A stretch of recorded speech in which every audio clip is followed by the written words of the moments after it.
Bertrand Piccard, le président fondateur de Solar Impulse, plaide pour une relance verte et durable. Il est avec nous ce soir. Bonsoir Bertrand Piccard. Bonsoir, comment allez-vous à Bien, merci, Monaco? et vous? Excellent. On parle beaucoup de retour à la vie normale en ce moment avec ces mois de confinement. Pour vous, c'est le moment d'adopter un virage 100% propre? Vous savez, le monde d'avant le Covid était un monde qui était fragile, instable, injuste, polluant.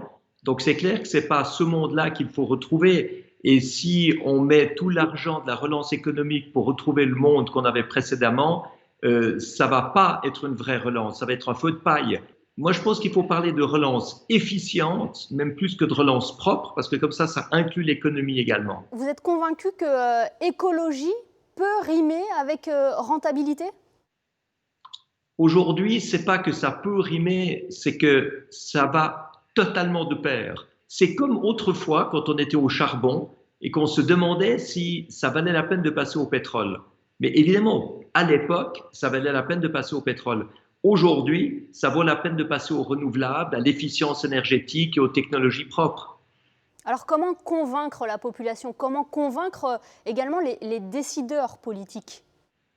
Alors moi, je pense que c'est pas simplement la population qu'il faut convaincre, parce que la population ne pollue pas par plaisir. La population achète ce qu'elle trouve à acheter. Vous avez des entreprises qui sont des pionnières dans la matière, qui sont prêtes à jouer le jeu, mais vous en avez beaucoup qui ne sont pas prêtes à jouer le jeu. Donc ça suffit pas d'avoir des pionniers. C'est pour ça qu'il faut l'axe politique. L'axe politique, c'est celui d'une réglementation qui oblige les récalcitrants et les résistants à suivre les pionniers de manière à éviter les distorsions de concurrence.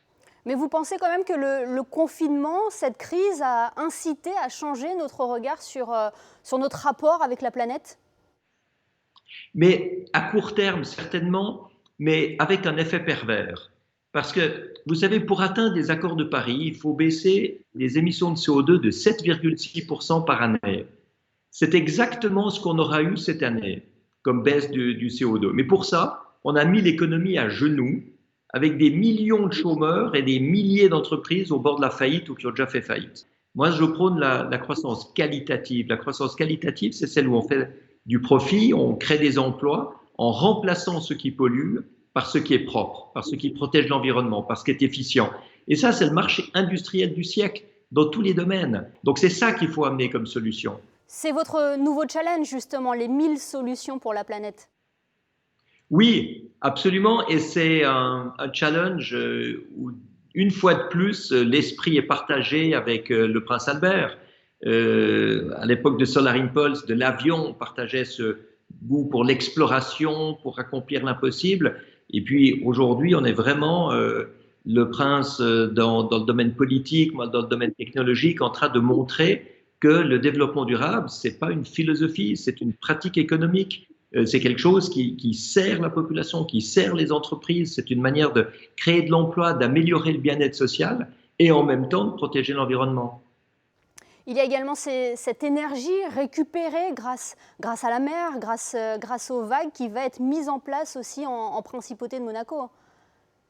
Oui, ces flotteurs avec des pistons qui peuvent qui peuvent équiper toutes les digues ou tous les bords de mer et qui créent de l'électricité avec les vagues sans toucher le fond de la mer, donc sans du tout abîmer la vie marine. Et même si Monaco est précurseur dans le domaine, j'imagine que vous allez passer par la principauté?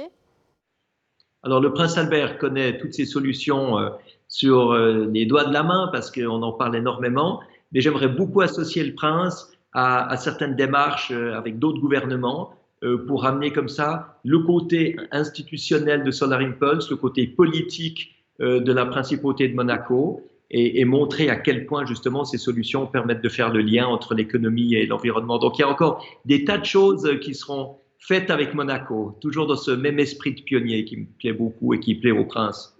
De nombreux dossiers à suivre, donc merci beaucoup Bertrand Piccard d'avoir été avec nous aujourd'hui. Avec grand plaisir et à très bientôt.